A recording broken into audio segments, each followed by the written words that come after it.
Wassalamualaikum warahmatullahi wabarakatuh.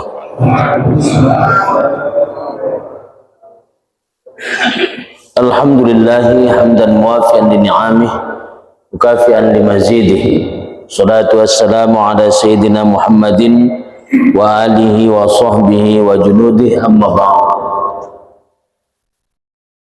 Tuhan kiram hadirin jamaah salat maghrib yang dimuliakan oleh Allah Subhanahu wa taala. Kita lanjutkan pengajian fikih pada pembahasan al-ihtikar, yakni penimbunan barang. Fa idkharu ba'i'at ta'ami lahu yantadhiru bihi ghila'ul as'ari huwa zulmun amun sahibuhu mazmubun fi syar'i. Penimbunan adalah ketika penjual makanan atau penjual apapun selain daripada makanan menaikkan harga barang sehingga harganya itu menjadi mahal. Ini adalah kezaliman secara umum bagi pelakunya dan dicela oleh syariat. Jadi dia menaikkan harga barang. Tapi bukan hanya menaikkan harga barang. Wa dzalika fi waqti qillatil at'imati wa hajatin nasi ilaihi hatta yakuna fi ta'khiri bai'ihi darrarama. Hal itu dilakukan ketika makanan atau barang-barang kebutuhan manusia semakin menipis, semakin sedikit. Barang kebutuhan sedikit, barang makanan sedikit, tak dapat di pasaran, di mana-mana. Oh, di situ dapat. Tetapi harganya itu lebih mahal dari sebelumnya. Nah, gitu. Ini termasuk kezaliman. Sehingga dia mengakhirkan penjualan, membelakangkan penjualan, atau dia pemainnya. Dia simpan dulu barang. Kenapa? Mungkin ini ada informasi barang ini sulit atau langka, kemudian dia tidak jual. Pak, misalnya nih, kalau sekarang yang lagi heboh gas di Deli Serdang. Pak, ada gas 3 kilo. Tak ada. Padahal ada, misalnya nih. Ada. Kenapa? Dia paham. Sudah baca situasi, baca persoalan bisnis di mana ini barang nanti pasti langka. Ini kan yang belakangan langka ini kan solar satu lagi itu gas yang 3 kilogram. Nah, itu langka. Bervariasi harganya. Kalau tak silap kemarin sampai 24.000 ya ada. Hah? Nah, ada yang 25.000 dah harganya. Kalau tak silap ada kawan saya di Jawa 16 atau 17.000 tapi pakai kakak. 16 atau 17.000, tidak ingat saya. Tapi pakai kakak ya. Nah, 17 pakai kakak ya. Ya. Nah, ini termasuk penimbunan dengan menaikkan harga di atas harga normal, harga pasar pada saat barang-barang itu langka. Ini kezaliman. Itu termasuk dalam kategori dosa. Amma idza ittasa'atil at'imatu wa kathurat wastaghannan nasu anha wa lam yarghabu fiha illa biqimatin qalilatin fantazara sahibut ta'ami dzalika wa lam yantadhir qahtan falaysa fi hadza itrarun. Adapun kalau misalnya barang-barang makanan atau barang selain makanan itu, misalnya ini banyak, cukuplah manusia dari kebutuhan-kebutuhannya. Bahkan mereka tidak lagi berkeinginan untuk menambah. Kenapa? Karena sudah cukup tadi itu.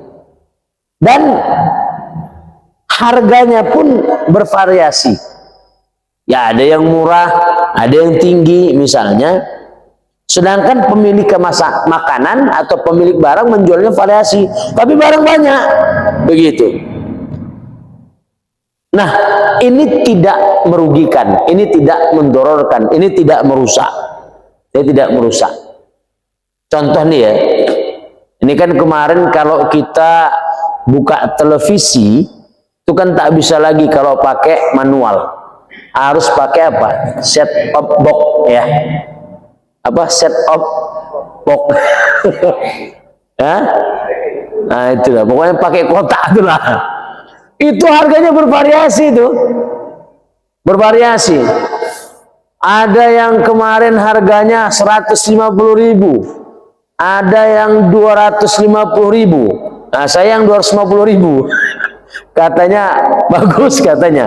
Ternyata ada harganya 600.000 ada. Ternyata ada yang 1 juta lebih juga ada.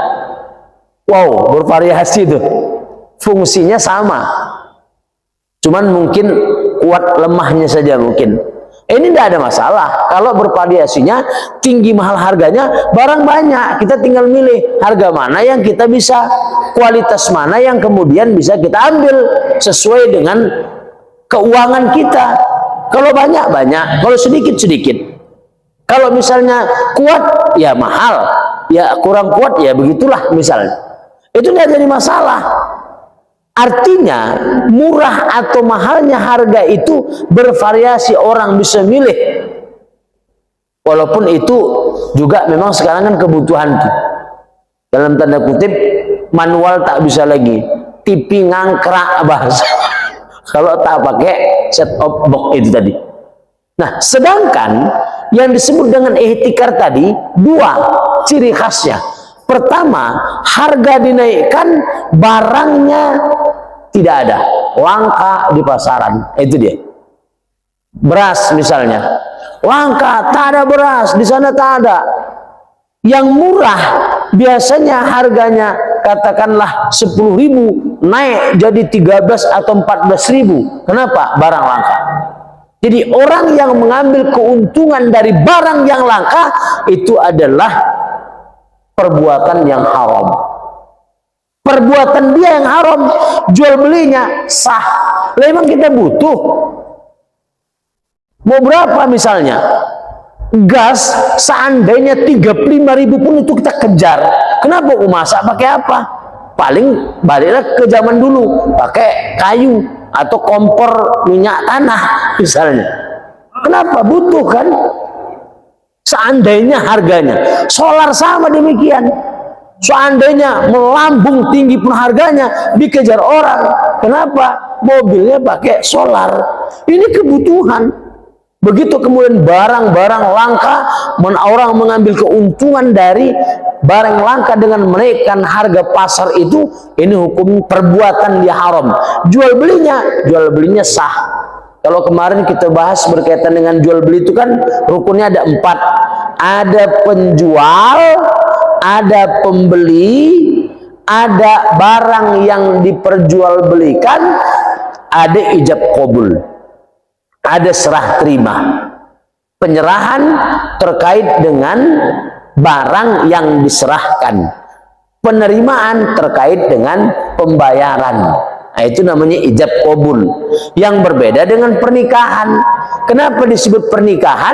Ini bukan jual beli. Memang serah terima juga, serah terima. Siapa yang diserah terimakan? Seorang wanita. Dari siapa? Dari walinya. Kepada siapa? Seorang lelaki. Syaratnya harus bayar mahar. Mahar itu jual beli? Enggak. Itu termasuk sodakoh dengan atau hadiah dengan bahasa cinta yang dikeluarkan oleh Allah atau diwajibkan oleh Allah untuk membayarnya. nggak bisa kita sebut sebagai jual beli walaupun ijab qabulnya ada. Sama dengan jual beli, apa yang diserah terimakan suatu barang, siapa yang menyerahkan penjual, siapa yang menerima pembeli dengan menyerahkan kompensasi berupa uang misalnya. Oke, serah terima. Jual belinya sah, tapi perbuatannya ketika dia menaikkan harga pasar di tengah tidak adanya barang, itu hukumnya haram. Tapi kalau misalnya banyak barang dia naikkan harga, nggak ada masalah. Saya naikkan harga, kenapa? Ini pokoknya kemasannya begini-begini segala macam gitu, terserah. Jadi syaratnya dua, ihtikar itu. Penimbunan dalam Islam itu syaratnya terjadinya ihtikar dan hukumnya haram dua.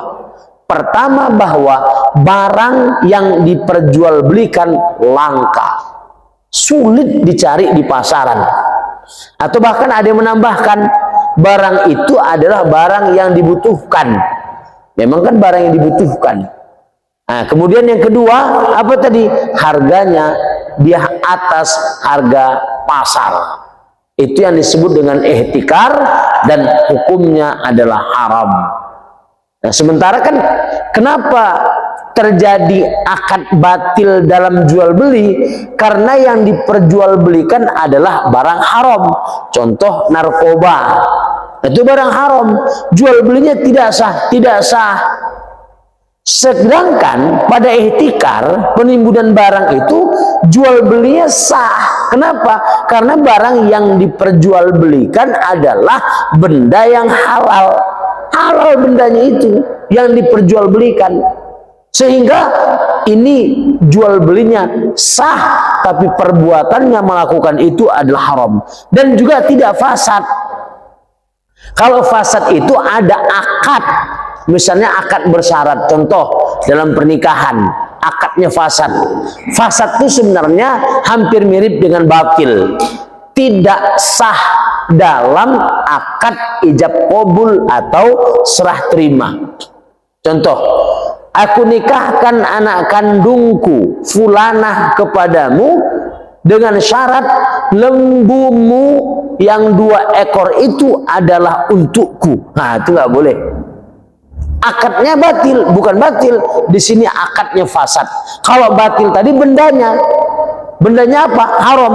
Jual beli apa? Jual beli narkoba. Jual beli minuman keras, khamar misalnya.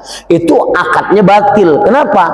Nggak bisa diperbaiki akad. Kenapa? Karena memang kalaupun akadnya diperbaiki, ini jual belinya yang sudah tidak sah. Karena jual beli benda yang haram. Tapi kalau tadi akad fasid, itu akadnya masih bisa diperbaiki. Contoh, jangan begitulah Pak, akadnya Pak. Memang nanti saya kasihnya Bapak calon mertua atau Bapak mertua lembu saya yang 2 ekor. Tapi janganlah ditaruhkan dalam akad Pak, karena akadnya fasid. Oh, diperbaiki, ya perbaiki. Aku nikahkan anak kandungku fulanah kepadamu. Maharnya seperangkat alat sholat tunai. Aku terima nikah fulanah. Maharnya seperangkat alat sholat tunai. Sah, sah dah. Lembu yang 2 ekor tuh, Mbak kemari ya. Ya, kan udah janji kita semalamnya. Misalnya, sah, akadnya sah. Kenapa? Karena akad memberikan lembu 2 ekor janji dari mungkin calon menantunya tadi tidak dimasukkan di dalam akad pernikahan. Tapi kalau dimasukkan dalam akad pernikahan namanya fasad. Akadnya pun tidak sah. Itu bedanya akad fasad dengan akad batil tadi itu. Maka dalam penimbunan ini sebenarnya tidak ada akad yang fasad. Tidak ada akad yang batil. Maka jual belinya sah, tapi perbuatannya menaikkan harga pasar di mana barang tersebut tidak dijumpai atau sulit untuk dijumpai, hukumnya adalah haram. Hukumnya adalah haram. Jadi dia menerima untung tersebut adalah dari keuntungan yang haram. Sedangkan si pembeli karena kebutuhan, gimana dia? Kalau dia tidak membeli ini makin parah. Bahkan dulu ada yang cerita begini, mahal-mahal lah yang penting barang tuh ada. Nah begitu. Sampai ada yang cerita kayak gitu. Ini udah mahal pun barang pun tak ada, susahnya minta ampun. Mahal-mahal lah yang penting barang ada. Sampai begitu tuh orang tuh ngomong tuh. Kenapa? Karena sulitnya barang yang ingin dia cari tadi itu. Nah sehingga dalam kategori ini maka orang yang mendapatkan keuntungan dari ihtikar hukumnya adalah haram. Itu termasuk pendapatan dari pendapatannya haram. Padahal kalau seandainya dia tidak melakukan ihtikar, memang sulit barang. Biasanya berapa harganya? Misalnya 16.000, 17.000. Sebelum ini kalau tak silap saya paling mahal sekitar 20 kalau tak silap saya kan. Istri saya berapa harga gas? 20. Ini melonjak. Wow, 24.000. Di kota 25.000. Penimbun. Biar tahu orang nanti saya sebarkan apanya nih, YouTube-nya nih. Penimbun. Itu perbuatan menimbun, perbuatan menaikkan harga di atas harga pasar, di atas harga yang biasanya ketika orang sulit, keuntungan Anda adalah keuntungan yang haram. Apa yang Anda makan itu adalah makanan dari penghasilan yang haram.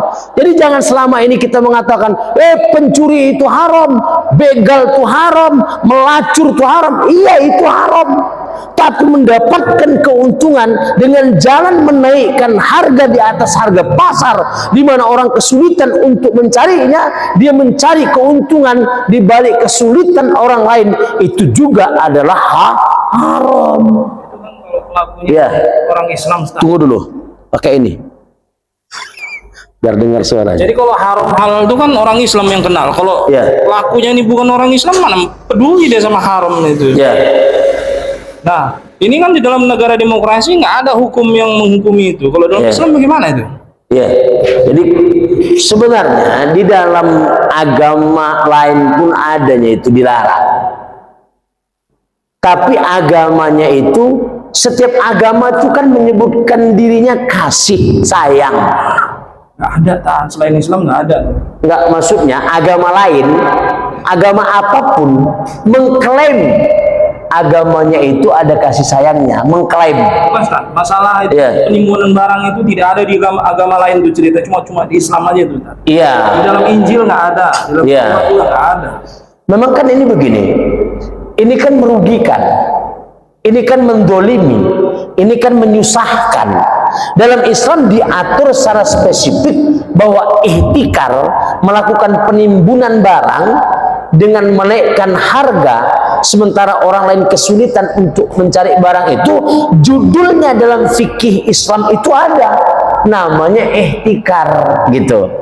Tapi dalam agama lain mungkin judulnya tidak ada. Tetapi secara umum saja bahwa mengambil keuntungan dari kesulitan orang lain itu kan tidak berkasih sayang. Ini sama kalau kita baca Adam Smith itu, menurut suatu buku Adam Smith itu pendeta, tetapi dia kan ahli dalam bidang ekonomi. Bidang ekonomi yang digelutinya adalah bidang ekonomi namanya kapitalis, yang sangat rakus dengan harta dunia misalnya. Ini yang menjadi kontradiktif. Di satu sisi misalnya agamanya menyarankan cinta kasih, tapi di sisi yang lain ketika melihat kehidupan dunia itu rakusnya bukan main. Ini corak yang berbeda. Artinya memang judul asli dalam fikih Islam itu ada, ihtikar namanya, penimbunan, dan itu dilarang. Bahkan dalam kitab Izatul Mukminin ini disebutkan dzulmun ammun. Nah itu deh, kezaliman secara umum. Ini kezaliman yang merata di tengah-tengah masyarakat. Kesulitan yang terjadi di tengah masyarakat, dia kemudian mengambil keuntungan. Nah, kalau di Islam jelas. Tapi kalau di agama lain secara spesifik tidak ada judulnya, tetapi bagaimana perasaannya, ketika dia mengambil keuntungan di tengah kesulitan orang lain, apa tak merasa dalam hatinya kasihan kepada masyarakat? Kalau tak ada kasihan kepada masyarakat, sama aja sama dengan PKI. Nah itu dia, sama lah itu. Nah gitu aja kita ceritanya, karena saya tak tahu juga agama lain ini. Tak ngerti saya. Kalau tak ada kasihan sama masyarakat, PKI lah judulnya, kan begitu kan? Karena itu maka itu. Jadi kalau di negara seperti kita ini demokrasi kan itu nggak ada hukumnya terhadap pelaku penimbunan, Ustaz. Nah, kalau dalam Islam tuh bagaimana hukumnya? Sebetulnya saya bukan ahli hukum, tapi dalam KUHP itu ada. Saya bukan ahli hukum, tapi sepemahaman saya dalam KUHP itu ada. Namun, nah ini namunnya nih, ada oknum-oknum tertentu, orang tertentu yang mungkin punya kekuatan untuk bisa melakukan itu dengan apa? Dengan melakukan riswah, sogok mungkin ya, terhadap oknum aparat tertentu yang seharusnya dia melakukan penindakan. Lagi, kalau dalam Islam jelas apa hukumnya ketika dia melakukan itu, hukumannya adalah takzir. Takzir. Apa hukuman takzir itu? Hukuman apakah dia didenda atau dipenjarakan atau dihukum secara fisik oleh syurtoh, oleh polisi, sehingga dia jera untuk melakukan itu, atau dia dilarang untuk melakukan jualan semacam yang dia jual itu. Nah gitu. Itu kalau dalam Islam itu namanya hukumannya takzir. Jadi hukuman takzir itu dilakukan kepada orang yang melakukan kezaliman secara umum yang dilakukan oleh syurtoh misalnya, atau polisi, aparat penegak hukum misalnya, kan dilakukan. Nah, cuma di sana ada pembinaan, ini tidak boleh. Atau bahkan ketika dia melakukannya dan sudah sangat membahayakan, sangat mendolimi masyarakat, bahkan membahayakan negara, ini orang bisa dihukum dengan hukuman mati. Kenapa? Sudah sangat membahayakan negara, membahayakan banyak orang, sampai orang mencari barang atau bahan makanan tersebut tak sampai, hingga ada kasus meninggal. Cuman lah tak masa-masa, gas tak ada, sampai sakit, mau minum pun tak ada, misalnya, sampai membahayakan, mau beli tak ada duit, tinggi kali harganya misalnya, itu membahayakan sudah. Itu bisa sampai dihukum dengan hukuman mati gitu. Ada sebenarnya kalau saya lihat, cuma apakah penegakan hukumnya itu bisa dilakukan. Jadi memang orang yang melakukan itu wajib untuk dihukum seharusnya. Cuman begitulah, nanti ada orang kuat kemudian melakukan riswah. Nah itu kan padahal arros wal murtasyid finnar, orang yang menyuap dan disuap dua-dua masuk ke dalam neraka. Nah itu terjadi lagi nanti. Nah itu, jadi kalau di negeri ini dan negeri-negeri manapun lah sekarang, seolah-olah suap menyuap itu sudah terjadi dan biasa saja. Nah itu biasa.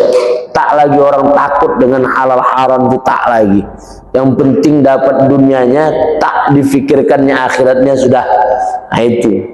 Ini kita yang takut kepada akhirat. Orang-orang itu di sana, wallahu alam bisawab, tak ngerti kita apakah takut dengan akhirat atau tidak. Nah kira-kira begitu ya. Baik. Sekarang atau di dalam Islam itu memang ada hukumannya. Cuman dalam Islam namanya hukumannya adalah ta'zir. Membuat orang jera dalam tindakan kriminal yang dia lakukan itu. Apakah bisa dipenjarakan, dipukul fisik? Karena kau sudah melakukan penimbunan, dah denda. Rupanya tak jera lagi, penjara, melakukan lagi, dipukul 40 kali misalnya, masih tetap tak boleh atau dilarang untuk melakukan jual beli. Kenapa dia melakukan itu? Dan dia termasuk muhtakir. Muhtakir atau orang yang melakukan penimbunan yang tidak bisa tidak terus menerus dilakukannya, dan dia termasuk orang yang dilarang untuk melakukan jual beli. Larang dia. Kenapa? Karena dia sudah sangat mendolimi dalam melakukan jual beli. Jadi memang ada dalam fikih itu orang-orang yang dilarang melakukan usaha, ada dilarang dia. Karena dia tidak bisa lepas dari perbuatan haramnya tadi. Kalau dia melakukan jual beli, dilarang dia. Gitu. Kenapa? Karena kalau dia tidak dilarang, dia akan merusak. Sama dengan misalnya apa namanya itu, bencong, LGBT. Itu kan sebenarnya itu diasingkan itu. Diasingkan ke negeri yang jauh, yang tak ada orangnya di sana. Misalnya negeri apalah, pulau lah misalnya, pulau tertentu. Kau di sana, kau sendiri, kau di sana, di pulau itu. Jangan gabung sama orang lain karena itu penyakit. Jangan gabung. Nah itu diasingkan dia. Nah orang yang melakukan ihtikar itu bisa juga dilakukan begitu.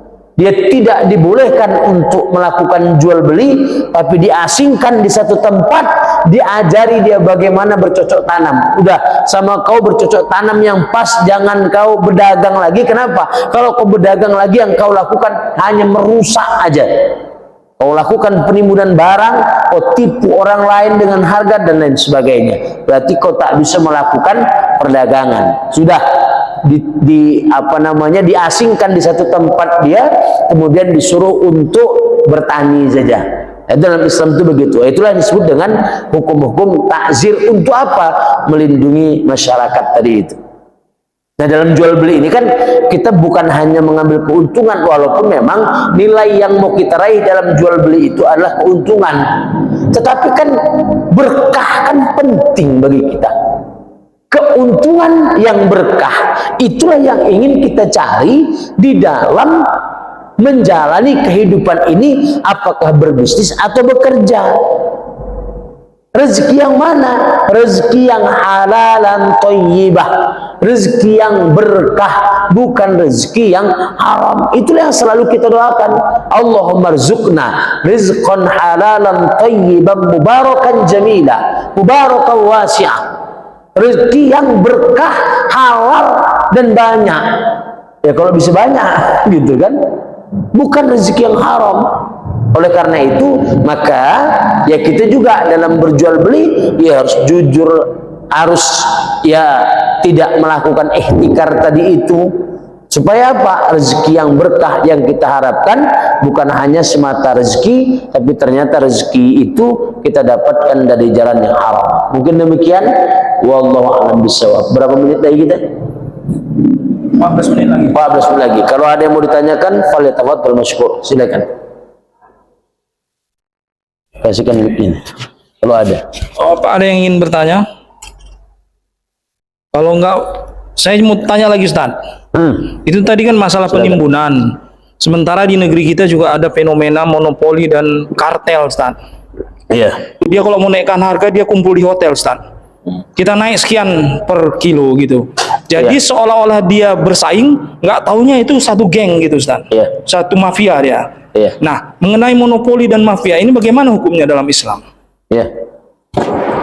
Jadi pernah terjadi di zaman Rasulullah Sallallahu Alaihi Wasallam itu harga-harga menjadi mahal. Lantas kemudian mungkin ada orang-orang yang bisa menurunkan harga. Rasulullah SAW menyatakan bahwa harga itu berdasarkan pada takdirnya. Ada yang mengatakan berdasarkan takdir Allah. Kenapa? Karena yang wajar. Kalau barang memang sulit, pasti harga naik, kan gitu ya. Barang banyak, harga menjadi murah.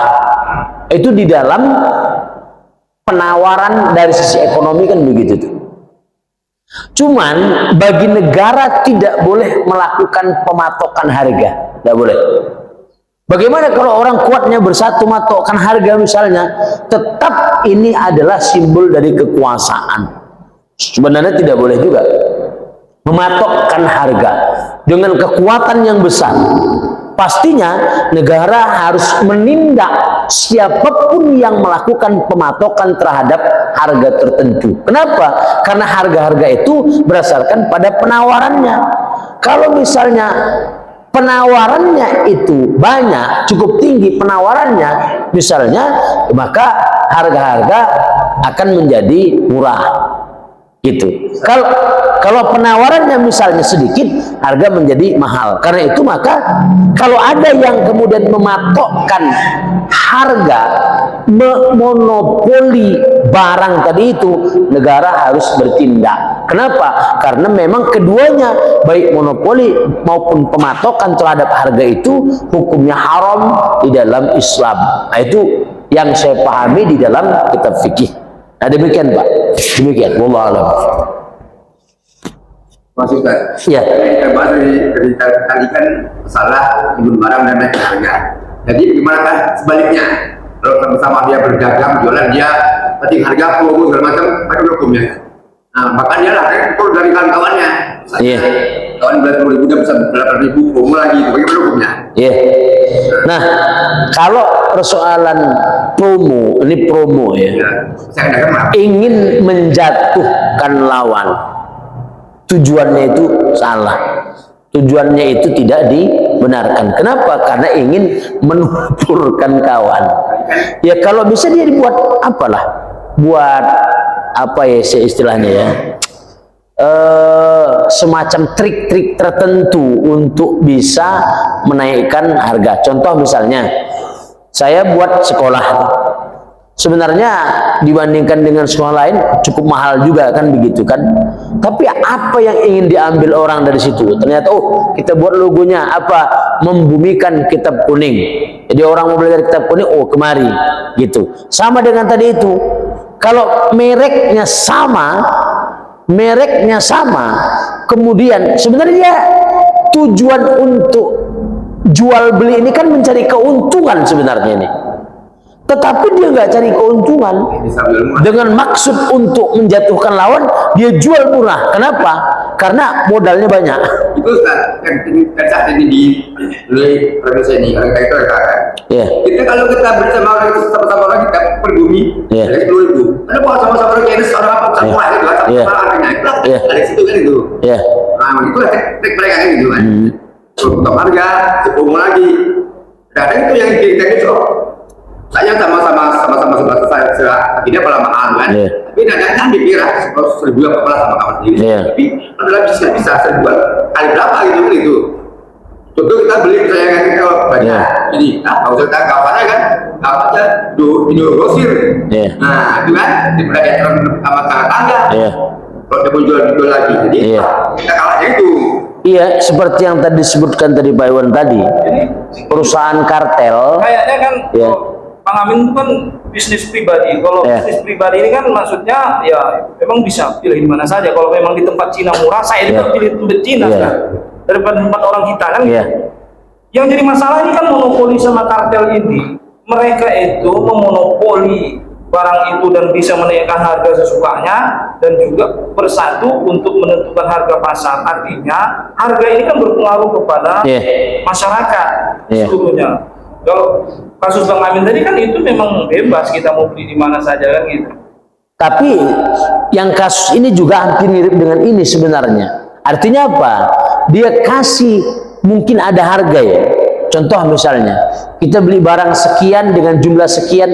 Karena saya dulu pernah menjadi sales marketing. Contoh misalnya, di perusahaan pembelian sekian juta itu dapat misalnya 40%.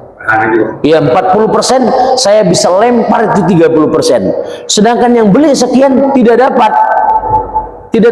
Kenapa? Karena pembelian saya lebih besar daripada yang lain. Mereka bisa misalnya cuma 30%, sehingga tidak mungkin dia bisa melawan perusahaan-perusahaan yang besar tadi itu. Nah, kalau begitu, yaitu boleh biasa aja. Artinya apa? Begitulah dia beli tadi itu. Misalnya dia belinya katakanlah 200 juta, dia bisa dapat 40% bonusnya. Sedangkan yang tadi nggak dapat, cuma 100 juta dia beli, dia cuma dapat 30%. Itu kan wajar saja misalnya. Beli besar dikasih persen besar, beli kecil dikasih persen kecil. Nah, itu biasa itu. Artinya dia jual biasa. Dia jual modal lagi dapat persen lagi gimana gitu. Ya, ya gitu itu biasa. Tetapi yang tidak biasa itu dia menurunkan harga dari harga pasar berharap mematikan lawan bisnis. Nah, itu tidak boleh. Kenapa? Ada mungkin ada itu tadi, ada persatuan sebagaimana tadi itu perusahaan kartel tadi itu juga kan ada persatuan. Kenapa? Ini partai besar, mereka bersatu dalam bisnis, sementara orang awak tidak. Itu persoalannya sekarang. Mereka bersatu dalam persoalan bisnis, sementara umat Islam itu tidak bersatu. Nah, itu yang jadi persoalan. Kenapa kita tidak bersatu? Ya nggak tahulah. Gitu. Tanya masing-masing. Tepuk dada, tanya iman. Makanya kan kalau maaf misalnya di Padang itu kan tidak ada apa namanya Indomaret ya, tidak ada Alfamart. Berarti kan terlindungi itu. Warganya terlindungi. Memang kebijakan negara lah yang bisa melindungi rakyat. Lawang di dalam apa namanya di dalam Islam juga begitu kan, bahwa negara itu sebagai pelindung rakyatnya. Harusnya begitu, dia sebagai pelindung rakyatnya. Contoh misalnya ada tempat di mana misalnya orang-orang asing misalnya tidak boleh misalnya beli tanah. Ini misalnya gitu. Ini kan memproteksi rakyatnya, melindungi rakyatnya, sama dengan tadi itu. Makanya dalam persoalan kartel, kemudian perusahaan tadi itu, perusahaan apalah namanya, monopoli barang tadi itu kan yang bisa melakukan itu negara, rakyat. Nah, kita nggak bisa melakukan itu. Nah, kita ini kan korban saja.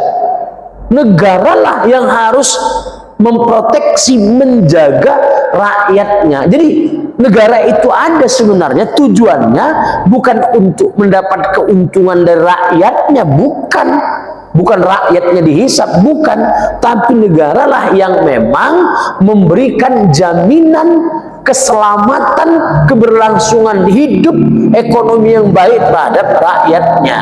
Dalam undang-undang ada, tapi sementara dalam pelaksanaannya juga tak ada apa-apanya. Dalam Islam jelas bahwa negara atau khalifah itu adalah sebagai pelindung dari rakyatnya. Orang akan berperang di belakangnya. Dia sebagai junnahnya, dia sebagai perisainya yang menjaga rakyat dari orang-orang yang serakah benar, serakah sekali terhadap kehidupan dunia ini. Nah, jadi tadi itu ya. Jadi apakah itu pematokan harga, kemudian monopoli, etikar penimbunan, kemudian itu tadi bahwa menurunkan harga di bawah harga pasar untuk mematikan lawan. Ini kan cara-cara licik untuk bisa hidup sendiri sementara orang lain mati. Kan gitu. Dia bisa hidup sendiri sementara orang lain mati. Di mana orang lain juga mau hidup gitu. Nah, sehingga ya negara lah yang memiliki peranan penting untuk menjaga rakyatnya tadi itu. Jadi hubungan negara dengan rakyat sebenarnya bukan hubungan jual beli. Hubungan apa? Riayah, mengurus, memberikan perlindungan, itu bukan hubungan jual beli. Kalau sekarang kita lihat, naudzubillah gitu. Bahkan ada oknum yang kemudian menyimpan apa namanya itu solar untuk keuntungan pribadi. Dia orang kuat, siapa yang berani sama dia? Gitu. Nah, kira-kira begitu. Wallahu a'lam. Sudah besoknya? 3 menit lagi. Ada lagi yang mau ngasih pandangan atau silakan Pak, silakan. Bisnisnya ya seperti itulah. Tapi pada dasar pengimporan barang dari luar negeri, baik memiliki apapun, itu sudah menyangkut pada banyaknya orang yang ambil bagian di situ, sehingga sampai ke masyarakat harga sekian. Nah, itulah yang dikotakkan di sini. Siapa yang kira-kira yang menzolimi? Tambah PPN lagi 11%. Lain sebagainya. Nah, ini kan persoalan juga. Iya. Siapa yang menzolimi di dalam hal ini? Ada fee, Iya, iya. ada pajak PPN lagi. Iya. Naik harganya tak? Iya. Bukan langka. Iya, makanya fungsi negara itu seharusnya bukan mendolimi. Justru nanti kalau kita lihat dalam Islam itu mengambil pajak selain doribah sama jizyah itu tidak boleh, haram hukumnya. Iya. Dalam Islam disebutkan. Objek yang dikenakan permasalahan ini siapa? Gimana? Objek orang yang dikenakan Pelaku terbesar daripada Pelaku terbesar ya negara. Siapa lagi? Negara siapa? Ya pelaksana negara. Gimana? organisasi. Sedangkan hukum ini kan ke orang, bisa ke negara siapa dalam hal ini? maksudnya pejabat tuh lah Pak. Yang pejabat sih. Ya, yang penting pelaksana negara mereka tidak memahami Islam, tidak benar-benar bertakwa kepada Allah, orientasi hidupnya hanya persoalan dunia, tidak ke akhirat, itulah yang melakukannya. Gitulah kira-kira. Perdagangan di keuangannya. Ya, itulah itu. Ya semuanya lah, semuanya punya andil. Bahkan parpol pun katanya dapat aliran 1 triliun. Wah, begitu. Jadi semuanya korbannya siapa? Ya kita nih. Kasihan korbannya. Ya udah, kita bertahan dengan apa yang ada, orientasinya bukan hanya dunia tapi juga akhirat. Kita tengok nanti di akhirat gitu aja lah sudah. Demikian wallahu a'lam bishawab. Bismillahirrahmanirrahim. Allahumma alimna ma jahilna wa dzakirna ma nasina wanfa'na bima 'allamtana ya Allah ya arhamar rahimin. Allahumma faqihna fid din. Allahumma faqihna fid din. Allahumma faqihna fid din ya mujibat du'a as-sa'idin. Wassallallahu sallam alaihi. Alhamdulillahi rabbil alamin. Illa liqa ma'as salamah. Assalamualaikum warahmatullahi wabarakatuh. Waalaikumsalam.